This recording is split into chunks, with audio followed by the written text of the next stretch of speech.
so we're recording this. So just so everybody's expectations are in check today, what we want to have is a roundtable discussion, a dialogue about the challenges, the solutions, the ideas related to moving, downsizing, organizing older adults. And this COVID-19 thing has really thrown a wrench in most of our sprockets who are in this moving and downsizing world. Just to give you a little bit of background, this meeting that we're having online was supposed to be a live meeting at JK Moving. And we were really excited. We were mapping out, so that we could have 200 senior living providers in this unbelievable headquarters that JK has and do some handshaking and hugging and networking and sitting less than 6 feet apart from each other. And we were gonna just, exchange a bunch of ideas on this topic. And we had planned that before COVID-19.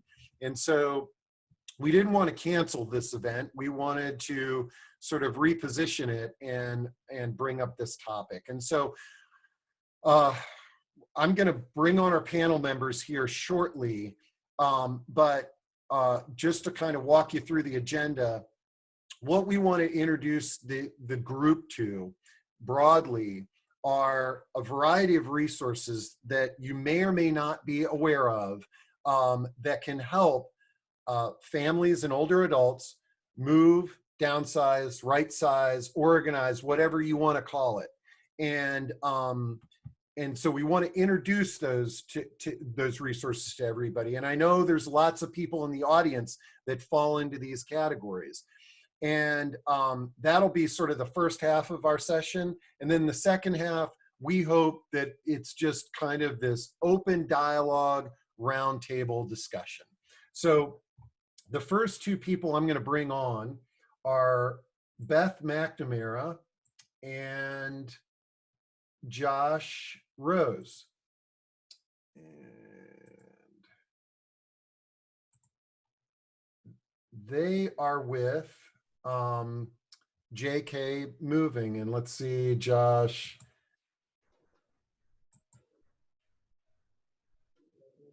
Josh, hopefully you're getting the Yep, I'm here. I've unmuted myself. I can't turn my video on though. It says you have to let me. Okay, I just pressed the button, asked to start video.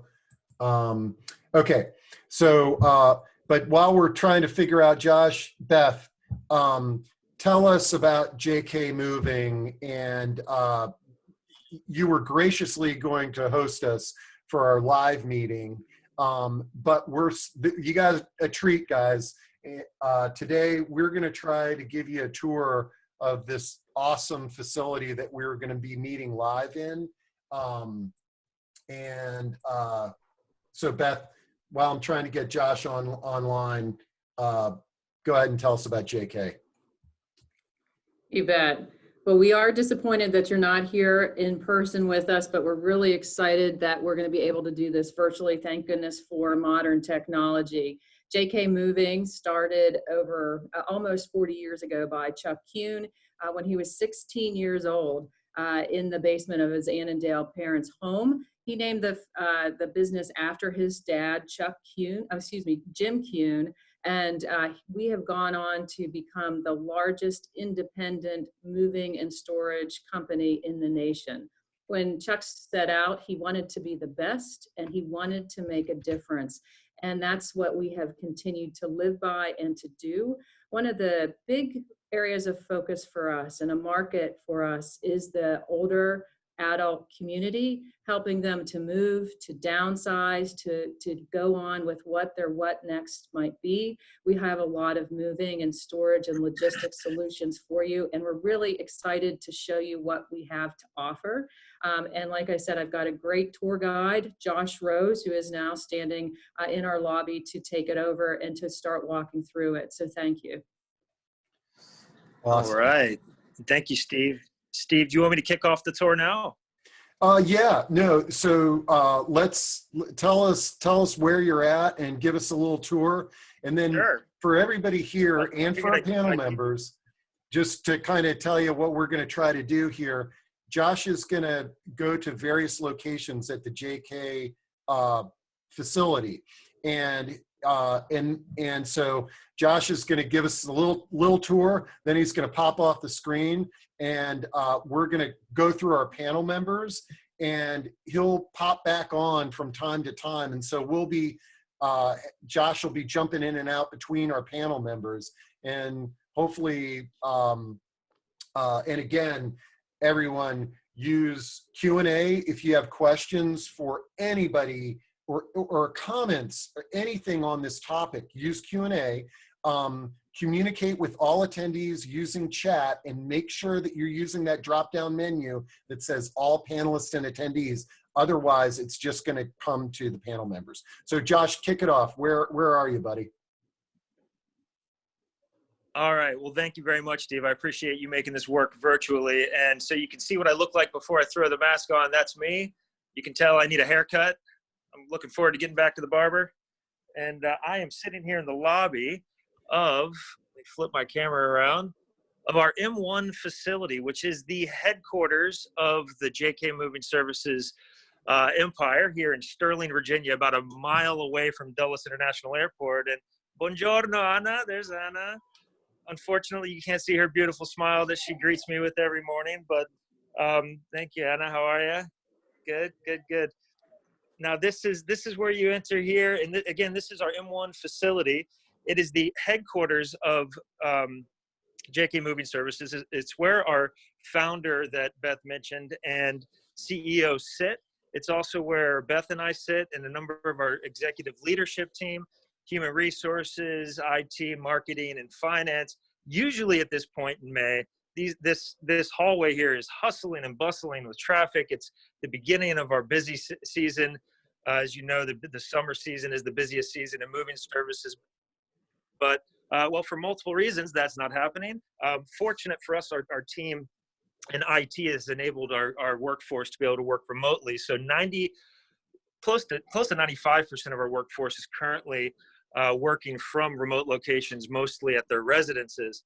But we do have a few people that are in the office, including our Executive Vice President, David Cox, who is practicing safety. There he is right there. That is our Executive Vice President of Residential Services, working in what we call the Dave Cave right here. And we're going to go ahead and let him get back to running the show.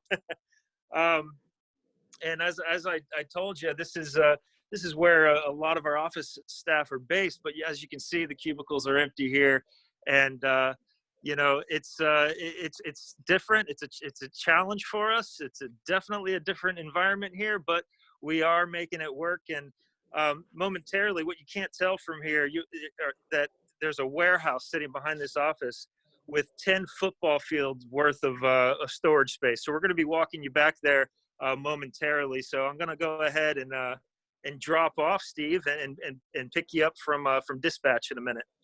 Okay, great. Thanks a lot, Josh. And just, you know, pop back on the screen and we'll get you in when things are going.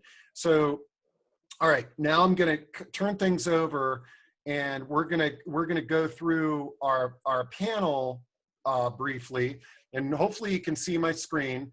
The first panel member that I'm going to bring on board is Daniel Sanders. All of our panel members are providers. They're frontline on the street, but they also represent, as far as the panel, they're representing the industry, because we know there are a bunch of SRES realtors in the audience, and we know there's a bunch of organizers and senior move managers out there. We just want to make sure that the audience in general is aware of these professions and the variety of certifications. And so let me advance Dan Sanders, and he's going to tell us a little bit about the National Estate Sales Association and the profession of estate and auctioning and what have you. All right, Daniel, great to see you. Great to see you too, especially after the tech issues we were having earlier. Hardest part is don't know whether to have glasses on or off because the distance is off. But great to be with you all. Daniel Sanders, for sales, estate sales, auctions, and personal property appraisals, representing the National Estate Sales Association. The National Estate Sales Association is a few years old, and we focus primarily on working with professional on-site estate sale companies and helping them to navigate through the ethics and the methodology and the approach to helping people sell personal property for the maximum possible return at the lowest possible cost. Estate sales take place in a variety of different formats, whether that's an on-site estate sale. You all in the audience may know this as a tag sale, where all the items are priced in advance of the event, where certified appraisers or other professionals will price the items in advance, and then during the course of the weekend, the prices will move their way down until client or customer interest intersects with the price that's being offered. Estate sale companies also offer auctions, not all of them. Everybody has their own portfolio of services, but auctioneering is another methodology of selling items that links directly into the estate sale industry. We've seen the entrance of online estate sales, which are effectively auctions with a different label slapped on them. And then there's hybrid models and other ways of approaching it. So. Awesome. Great overview. Daniel, I'm sure we're going to get back to you with some audience questions and participation, but let me stop your video there, and we got Josh back at a different location. And just so our next panel member is on deck, our next panel member is representing Senior Real Estate Specialist, SRES, and that's Brian Felder. So just hang tight, Brian. Let's hear from Josh, and then we'll get you on. All right, Josh, okay, thanks, Steve. Well, I've made it all the way to our dispatch center here at the M1 facility. So our dispatch center is the brain, the central nervous system of our operations here. Every morning at 6 a.m., we dispatch 200 crew members every single day to their jobs using a paperless self-dispatching technology that you can see here represented by this iPad here.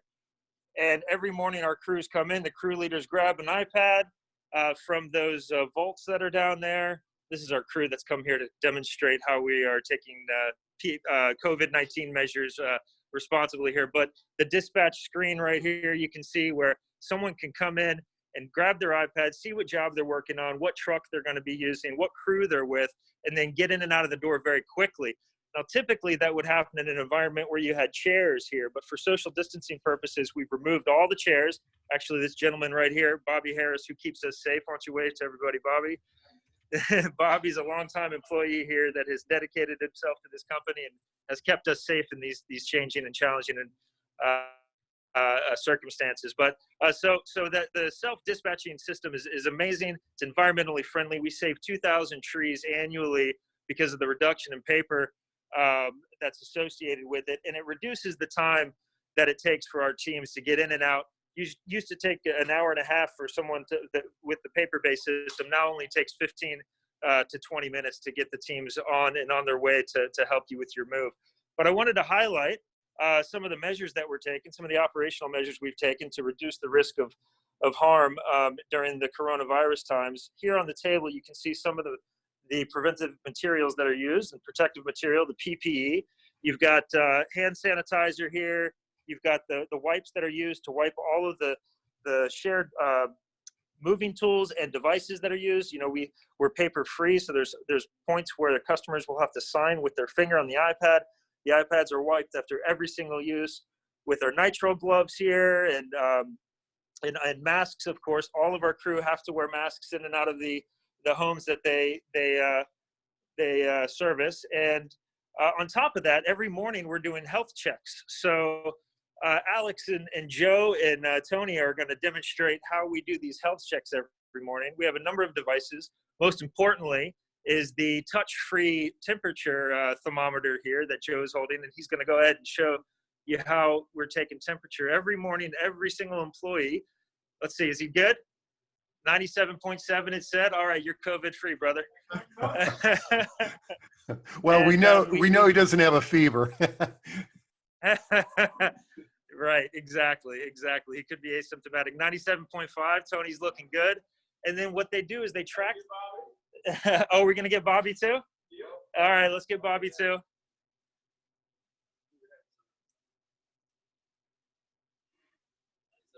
97.7, you and Alex on the same wavelength. Very good. And so what Joe's doing now is he's tracking that temperature of each crew member in this health log that we monitor every day. If there are any, there's also a questionnaire that each crew member is asked on a daily basis to see if they have risk of exposure. And we're tracking this daily. Anyone that is a risk or that demonstrates symptoms of COVID-19, they are sent immediately to the healthcare professional in our network to take care of that. But they're taken out of rotation operationally. So we're taking every measure we can in this time to ensure that we do not put our employees or our customers at risk. So I'm going to stop here, Steve, and I'll pick you up again once I make it back to the warehouse and our training facility. Awesome. And, for everybody, I'm really glad that you shared that protocol, not just to sort of see what JK Moving is doing, but I hope that everybody in the audience gets some ideas on, how might I sort of establish a protocol in my organization. Most of us are not in organizations as large as JK Moving, but I saw some really clever ideas there. And just so you know, I don't know if any of you guys remember that show, Hill Street Blues, but that room that Josh was in, it always reminds me of Hill Street Blues because it was jam-packed with movers, and they're sort of planning out their day's event, and to see it transformed into a social distancing setup is quite amazing. Okay, the next group of professionals on our list are senior real estate specialists, and we've got Brian Felder, who's going to briefly tell us about that that category profession and that certification and what it means. And I know that there are many, because I can see in the chat that there are many SRES realtors out there, but Brian is representing your profession, and we are eager to hear from all of you. Brian, how are things going? It's good, Steve. Thank you so much for having me on. And it's interesting because I know there's a lot of SRES people on this webinar, but actually out of 1.4 million people that are licensed realtors in the nation, only 18,000 of us are SRES certified. Huh, that's a very small percentage. Very small. And we've been taught, so it's a certification through the National Association of Realtors, where we've been taught how to help seniors either age in place or transition to a different community, whether that's independent living, whether that's assisted living, or something a little more in depth. And for us, you got to remember, so, I'm a real estate agent, run my own team at RE/MAX and all that good stuff. But the reality is with SRES, it's a completely different animal. In most cases, working with seniors, these are people that have been in their houses 15, 20, 30, 40 years. It's a very emotional transition for them. And for us, we just have to be experienced enough that it's not about, okay, it's a transaction, or we're helping someone sell a house and helping someone move to another property or place. It really comes down to, are we patient? Are we taking the time to really listen to what they want? And more importantly, it's not only dealing with the individual or the couple that's a senior, but also the family members. And working with partners like Daniel Sanders from For Sales, or a Max House Price, or other professionals like counselors and organizers, and having that network is so critical. That's why I love what you're doing, Steve, and the things that you're doing. I think with COVID, if I can say, I think a lot of seniors are nervous. You know, a lot of the hardest hit market right now is the senior market. And people are worried about, hey, I want to move. I'm not moving right now. I'm not going there. I'm not going to that place. Or maybe they have to, and they're just very nervous. They're very emotional. So as a senior certified real estate specialist, it's really taking the time to be patient, listen to what they need, listen to their concerns, working with the family members. Maybe aging in place is the better thing to do.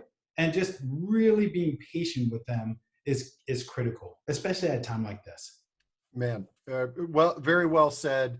And thank you, Brian, for sharing that profession. And to pick up on that, I really do feel that before COVID-19, patience was one of the main skill sets that a SRES realtor possesses. But now more than ever, it's having the patience with our clients to make these transitions. All right, so I'm gonna take Brian off, and it looks like we've got our roving correspondent back, Josh. And just so you know, our next panel member is going to be Judy Tiger, who's representing the National Association of Productivity and Organizing Professionals. That used to be the National Association of Organizing Professionals, I think. So they've changed that. But so Judy, you're on deck next. But Josh, where are you now? All right, thank you, Steve. So right now I'm actually in the warehouse facility of the M1 building, which I should add is one of 4 facilities that we have here at the Sterling campus of JK Moving Services. And right now I'm in the training center. Before I hand it over to our training manager, I do feel that, compelled to share with you that in 2006, President George W. Bush stood right where I'm standing and addressed a town hall of small business owners and leaders from around the country right here at JK Moving Services. It was a real honor, and it was a special opportunity for JK. And I would add that we do pride ourselves in being bipartisan presidential movers, having moved both the Clintons and the Bushes in and out of the White House. So on that note, I will go ahead and hand it over to, this is Tony Leggett. Now, Tony Leggett is our training manager, and he just shared with me today is his birthday.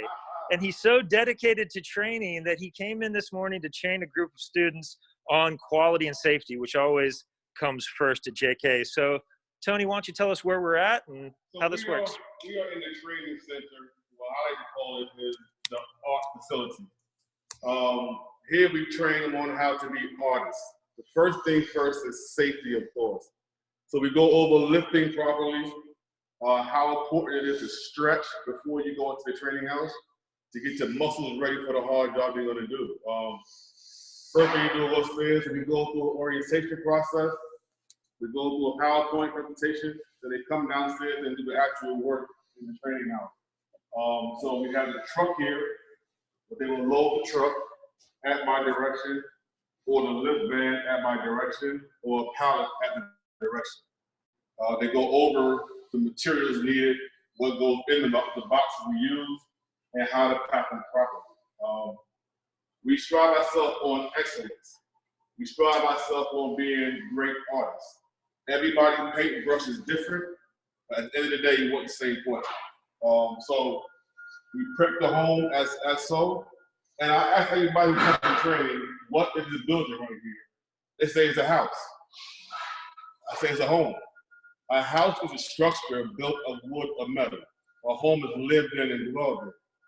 Treat it as a home and you respect it more. So we prep the house as usual, door jams, pad-on door, and pad it properly. So, as we go through the house, we'll notate anything that means most to them, what matters most. Same thing matters most to us. As we go in here, we document everything that's damaged. There's glass behind here, so the cardboard is here to protect the glass. And we come through and do a walk through the house, pressed properly, and we packed up the entire home. Everything is packed up, labeled. We've had everything in the home, front and back, no wood shown. Everything is protected inside the house. And we take the truck and load it. So this way they come here and they learn State Department moves, they learn military moves, COD moves, all kinds of moves that come here and learn it here first. I'd rather learn them here than on your job. So they come in here and they get to the training. Excellent. Yep. So this is where we go. It's brains. Come in here and work our magic, paint our portraits. We're going to do iPad training. So this is brains. Thank you so much. Tony, his training curriculum here are just so essential for ensuring that we stay at the top of our game as the leaders of this industry and this market, and safety first, but quality second, right? So, and I just want to pan the camera real quick before I hand it over to you, Steve, so you can see the actual warehouse facility here. Now, JK has 20 million cubic feet of warehouse storage, and you can see here how it's organized. It's really a massive facility we have here with a full training house here. So, thank you very much, Tony. And Steve, I'll pick you up in a little bit in another location of our campus here. I love it. Okay. And just so all the attendees for this session know, this was going to be a live event. And our event was going to be hosted right there in the front lawn of that training facility. So it really broke my heart that we couldn't do this event live as we had originally planned. But I'm delighted that we're able to at least give you a glimpse at this training facility. Now, the other thing, because I know there's a lot of professionals out there, move professionals and others, when we get through this COVID-19 crisis, JK Moving does allow outside groups to use their training house as a training facility. So if you're a senior move manager or, another professional who's in, the move industry, they are open to partnering with you so that you can utilize that, because it's just an amazing, if you see it live, it's just mind blowing that they built an actual house in their warehouse there. Okay, so our next category of professionals are professional organizers. And that association is the National Association of Productivity and Organizing Professionals, known as NAPO. We have Judy Tiger, who is a local provider. Judy, tell us about your profession and your trade association. Hi, everybody. I see lots and lots of organizers and senior move managers on the call. That's great. Thanks for letting me represent. NAPO was founded in 1983, has about 3,500 members, both nationally and internationally. And locally, we have about 100 members. And you may know about organizers. We provide an enormous range of services for people who are moving and people who are aging in place. And of course, while all of us on this call are primarily focused on seniors, nationally and internationally, organizers work with people of all ages in all circumstances. And quickly and overall, we provide paper management services, create filing systems, create family systems, laundry management systems. We help people respond to change. It's important for any of us, and it's probably true of everyone on this call. Our job is to be sensitive to the circumstances of the families and the individuals that we serve. Their circumstances may have changed, whether that be mobility, vision, energy, reach, range. They can't reach as low anymore or as high. Maybe they are fatigued more easily. So it's our role to be sensitive to that and to understand how the actual tasks that we have to do would fit into that. Awesome. We also need to be very sensitive to the vast array of emotions that are involved in each different situation. People could be, you have some clients who are eager, calm, energetic, ready to go, great at making decisions. And you have others who may be that sometimes, and other times they're confused. They're cautious, they're nervous, they could be really, really angry. They could be grieving in some way that they may or may not explain to us. And so our role is way more than the physical objects. It's really the people. Awesome. So as it has been said before, we also collaborate quite a lot with an enormous variety of different providers, code compliance officers, realtors, doctors, et cetera, and family members. But we do adhere to a strict code of ethics, so client confidentiality is key. Just looking at my notes real quick to see if there's anything else I wanted to say. And as I said, all of us work with people, whether they're aging in place, not moving at all, or they're moving, 10 days from now. Got it. All right. I think that's it for the moment. Awesome. Thanks, Judy. And we'll get back to you. And we got Josh again. Josh, where are you now? I hope the connection's good, because can you hear me, Steve? Yep. Okay, because I'm standing in between two of our main buildings here, M1 and M2. Before I show you a bit about these facilities on the exterior, I do want to just mention that this is our Sterling campus and our headquarters, but we do have facilities throughout the DC and Maryland and Virginia area, and we have a large facility for residential and commercial services in Gaithersburg, Virginia. But we are here in Sterling, and right across the road there, McCure Circle, you can see that is our M3 building right there. That's where our commercial services is headquartered. There's two buildings, one there and one on the other side. But as I said, that was the building that we were in a moment ago, and that's M1, and this is M2. And it's really hard to see here, and I'm afraid to move closer, so I'm going to kind of describe what this is here. But you can see right in front of us is an industrial full-size scale that allows us to actually, it's a legitimate weighing station like you see on the side of the highway, and it fits a full tractor trailer on it. That's important for us because we have 300 owned and operated vehicles that are a part of the JK fleet. And to put that into perspective, we haul 30 million pounds annually across 6 million miles. So it's a pretty enormous fleet. As Beth said, we're the largest independent moving company in North America, and the size and quality of our fleet is one of the reasons for that. You have the scales here, and then right where the forklift is moving right now, right beyond that is our on-site fueling station where we fuel our trucks. Beyond that, you can start to see the actual fleet. Now, you only see a sample of it because we are busy still. Despite coronavirus, we are an essential service, so we do have our fleet out on the road operating. Just past that row down there of trucks is our servicing station.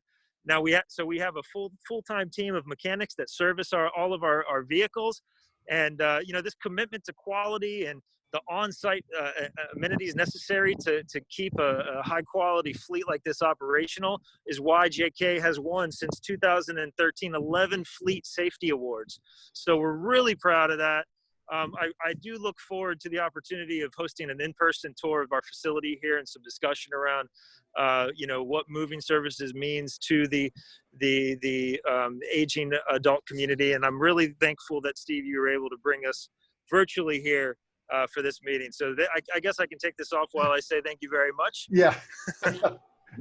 Yeah, and I'm blown away we didn't have a technical difficulty with you. This is amazing. All right, thanks, Josh. And I'm gonna bring on Neil McKinnon now, who is representing the junk removal industry, and he's with a company called 123 Got Junk. I probably botched that. 123 Junk, and totally botched that. Yeah, 123. I blended you with the one of the other companies out there. So 123 Junk, but unfortunately, or it could be an opportunity. There doesn't seem to be a trade association for junk removal, but Neil is going to sort of represent that industry and tell us a little bit about that. And then our last panel member is, just so they know, it's the National Association of Senior Move Managers, Lori James and Kristen Castro. Okay. Okay. Well, thank you very much. As he said, I'm Neil with 123 Junk, and what we do, or what you should know when you are hiring a junk removal company, is that you want to make sure that the junk removal company is licensed, bonded, and insured, especially if they're working with the elderly. You want to make sure that they have done background checks on the folks that are going into people's homes and removing these items.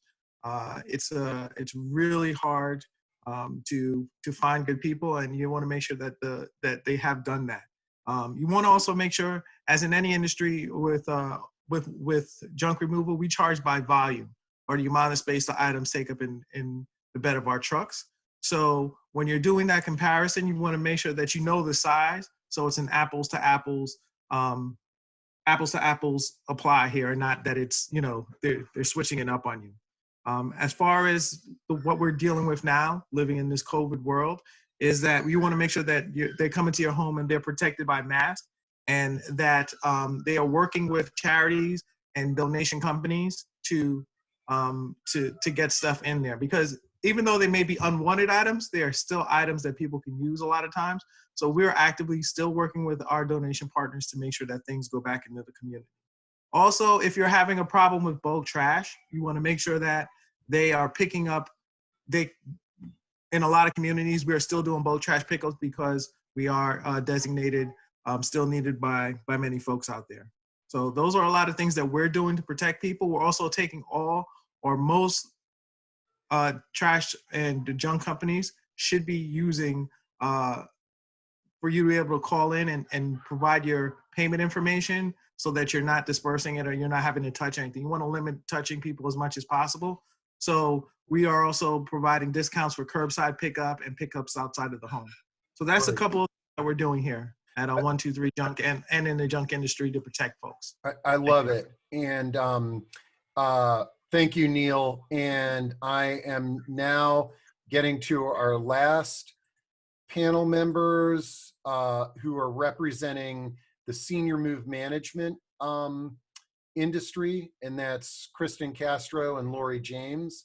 So you guys should be able to jump on now.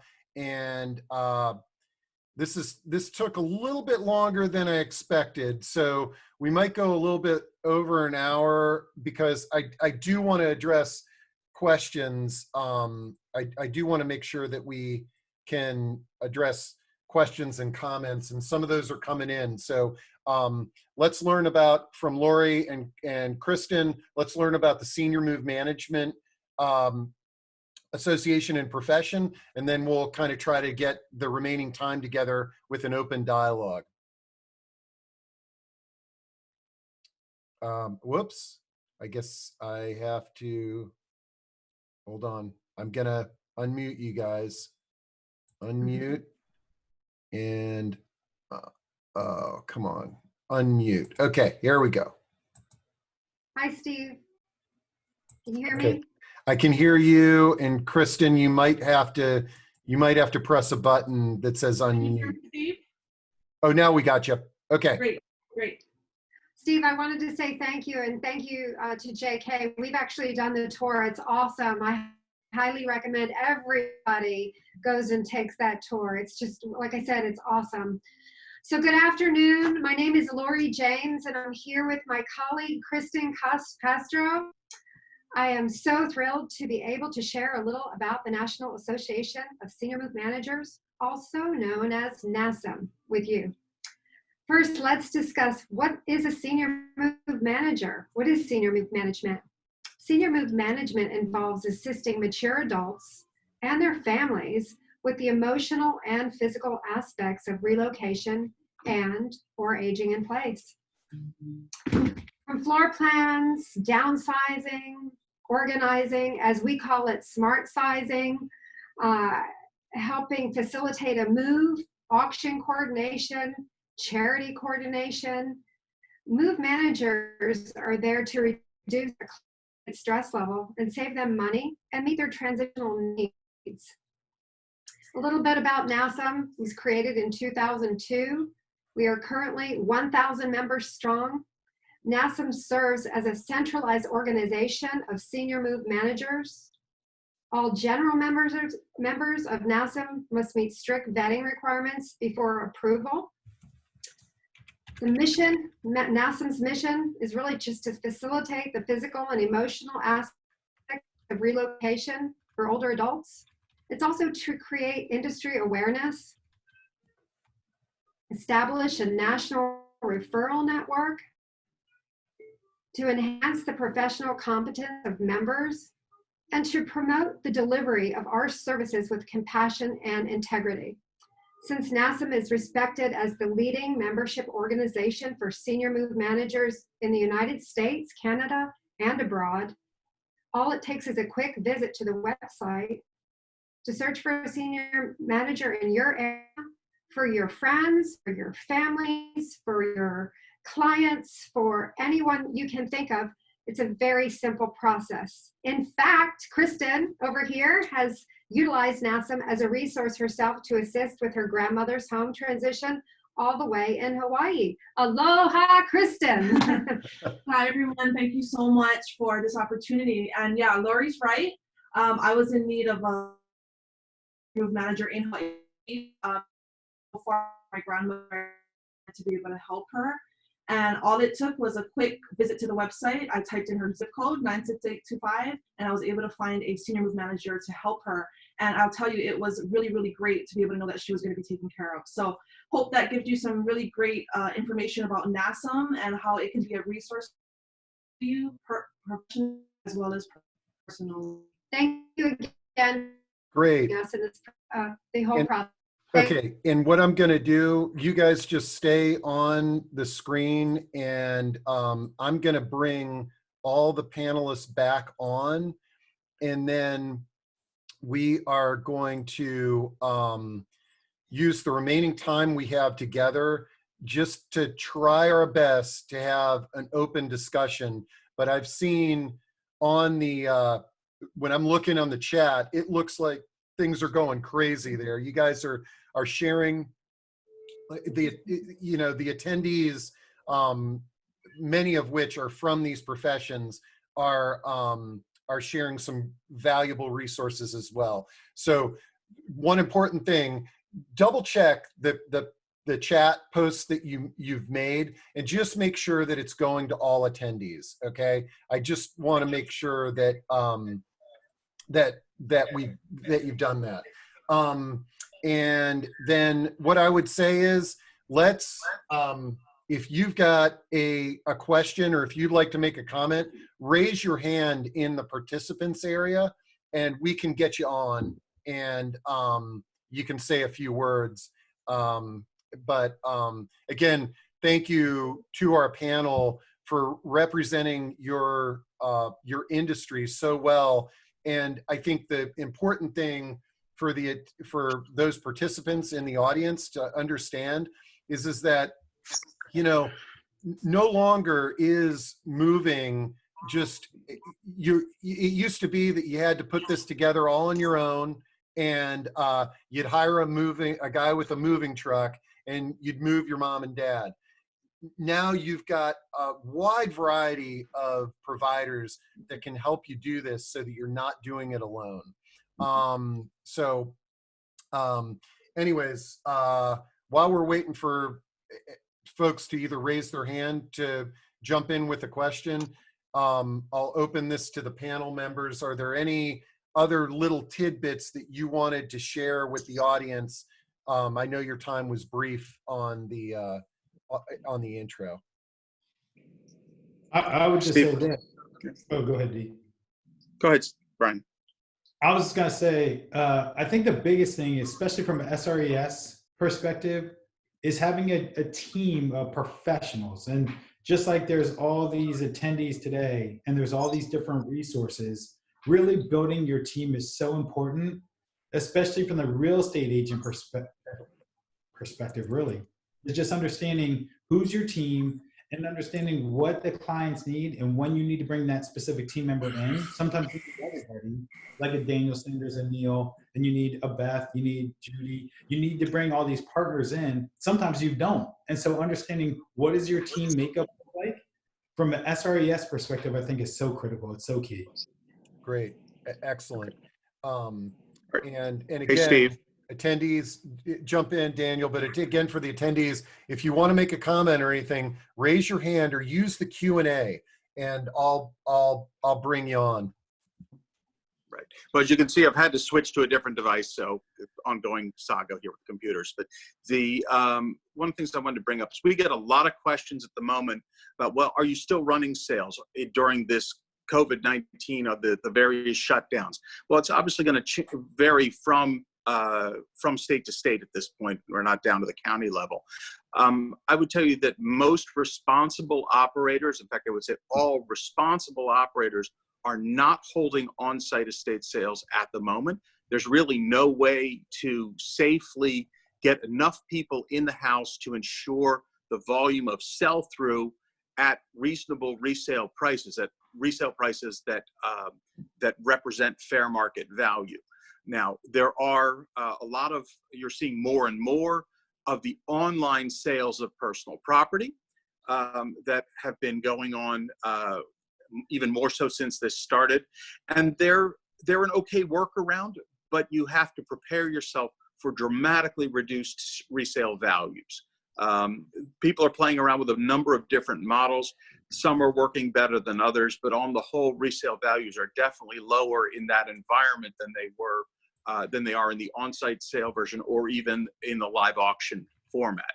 I think the best of all worlds, and that's based on our own experience, is that when you hybrid the online sales with in-person sales. But for the moment, the vast majority of resale activity doesn't mean clear outs and holding items for later sale isn't going on. It just means that the actual act of resale right now is pretty much restricted by the stay-at-home orders combined with the non-essential business orders. Great. And, you know, I'd love it if we could get a representative from a senior housing community to raise their hand and share with us kind of what's going on in their community in terms of move-ins, because we've spotlighted the team here today of providers that people have a choice to use in terms of professions. But the other part of this equation is where you're going to be moving and downsizing to. And so we'd love to hear some stories from the communities that are represented in the audience today with some of the remaining time that we have. Any other, oh, here, Kim Foster. Okay. Hey, Kim. Kim? Can you hear me? Okay. How about Claudia? Claudia? I'm unmuted. Can you hear me? Yeah. Is this Claudia or Kim? This is Kim Foster. Oh, okay. Foster, I'm a senior real estate specialist, Oh, and okay, I'm also an RN case manager at Fair Oaks. So, just at work last weekend, nobody wants to go to any kind of skilled nursing facility, which I get because there are some outbreaks. How has that decreased your business as far as moving right now with COVID, just because people aren't interested? One, these facilities are locked down, and two, do you think their plans are stalled for a short term, or is this a year out in their plans for moving? Man, I love that. Thanks for throwing out a super thought-provoking question. And let's see, Claudia has raised her hand. Claudia, I'm trying to unmute you. And while I'm trying to unmute Claudia, because maybe she's with a community, if any of the panel members would like to comment on Kim's question and comment. I will. It's Lori. I always say to our clients and anybody in any type of moving situation, it's never too early to start. So starting the process now, it's just wonderful that they have the time. They can start to declutter. They can start to go through things, research items that may have value, send emails and letters to family and friends to see if somebody wants something. But that preparation to move any place, whether it's a senior community or in with a relative or age in place, it's never too early to start. So start the process now. Start sending out, things that people have expressed interest in different pieces of furniture.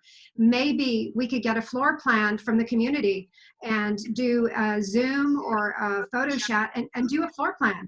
And then people will know what they can take and what they cannot take. I love it. A question came in on the Q&A from Yvette Gluck, and she says, Daniel, can you please address appraisal? Sure. Sure, happy to. So personal property appraisals is a slightly different industry. It's a slightly different industry, but they definitely overlap.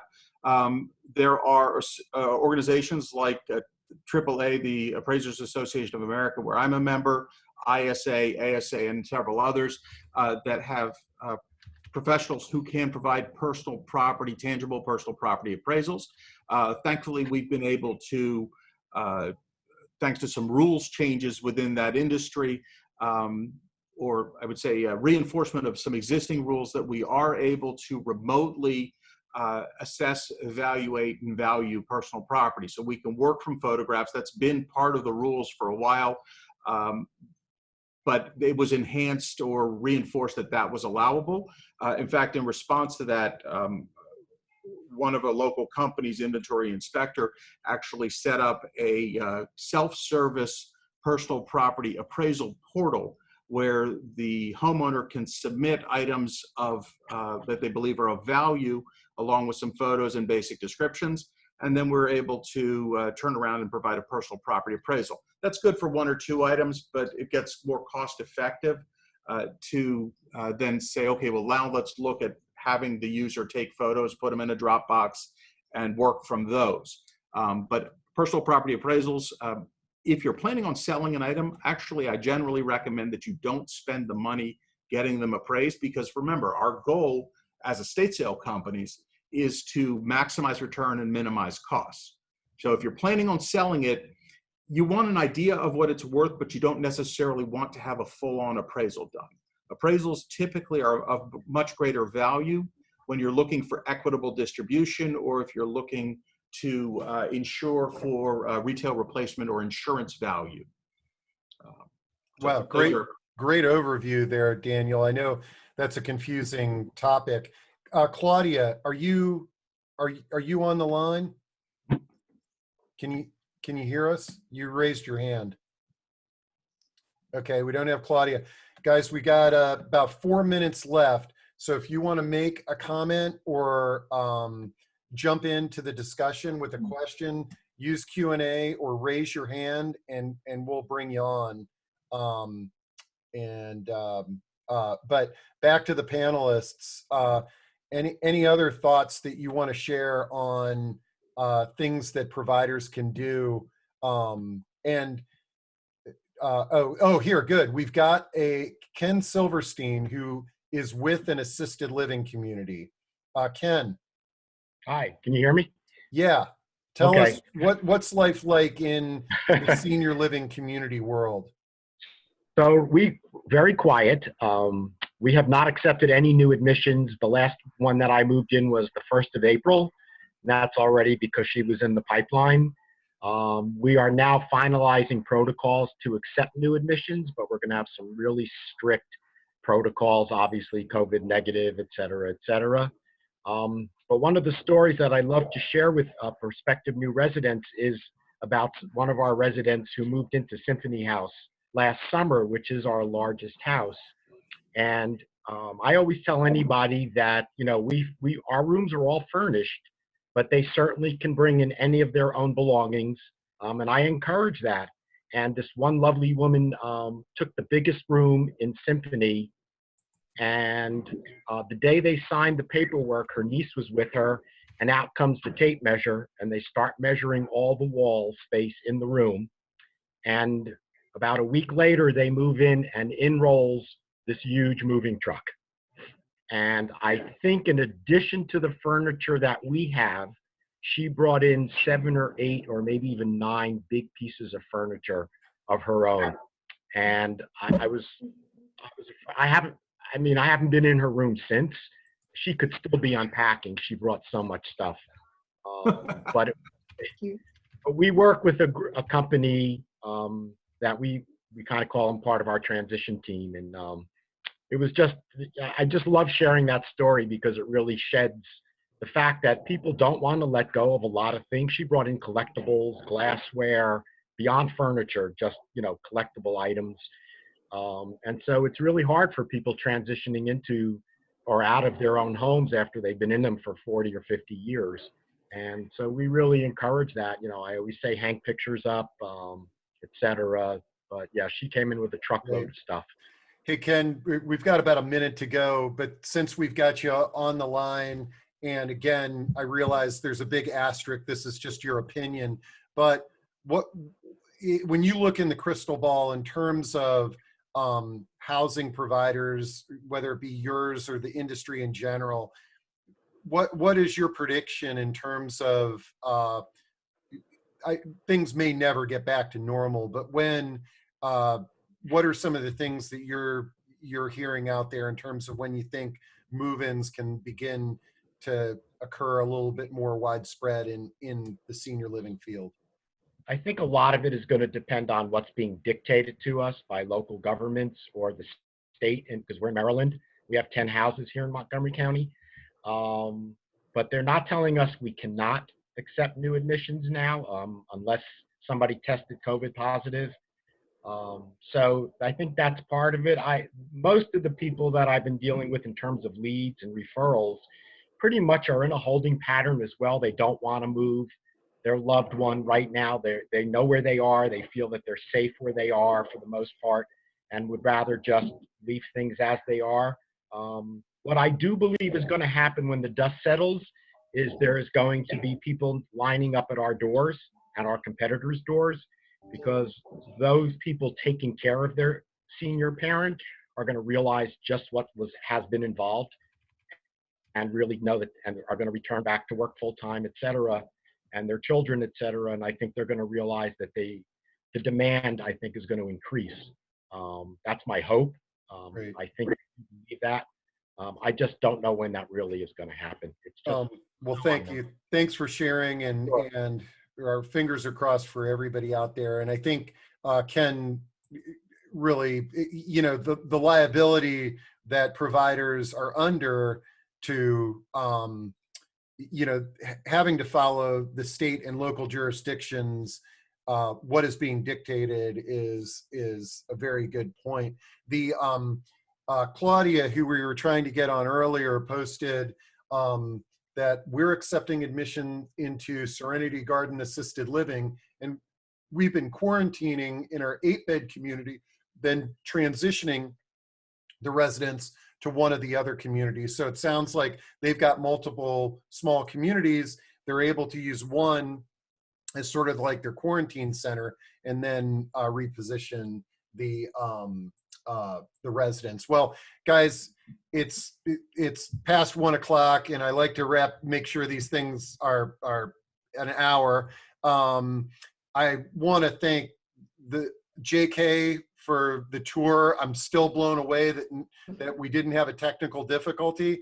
I want to thank all of our panel members for really representing your profession in such an objective way, and that's National Estate Sales Association, Daniel Sanders, Senior Real Estate Specialist, Brian Felder, National Association of Productivity and Organizing Professionals, Judy Tiger, Junk Removal, Neil McKinnon, and the National Association of Senior Move Managers, Lori James and Kristen Castro. One thing, I don't usually do this, but I'm gonna do it for this meeting. I'm gonna share with everybody the contact list of everybody who is in attendance and all the panel members. We've had several requests from that in the chat. And when I send the follow-up email, you'll have an attachment for that. what I would say to you is don't abuse that list. One of the reasons I don't share those lists is we don't want you guys, hitting the attendees up, willy-nilly with now, 200 marketing messages. So just sort of respect that and kind of hunt and pick the providers that you want to reach out to that are on the list. So without that, thank you. Does anybody on the panel have any final closing remarks that they'd like to sort of jump in, or can we wrap things up? Thank you again. Thank you for everything. Thank you. Thank JK. Stay safe. And thanks for all the attendees for taking the time out of your day to listen to all the panelists and Steve. Thank you. Cool. All right, guys. Well, very well said, Lori. I think you represented us all really well there. Okay, guys, we'll see you at the next one, and I'll be following up this afternoon. Okay. Thanks, Steve. Thanks, Steve. Be safe. Okay. Thanks, Steve. You bet. I'm just cutting and pasting all of the chat to make sure that we get it all. That was a good job, Steve. Really. Thanks. I think that the next big challenge is how do we all reopen? Man. How do you come back to full? Kristen, how about So I wish we'd had time to get into some of that, because I know our members have been doing safety procedure planning and all of that other stuff. So we can do some follow-up, so we'll follow up on that. All right, I can press the end meeting button here. Okay, see you guys.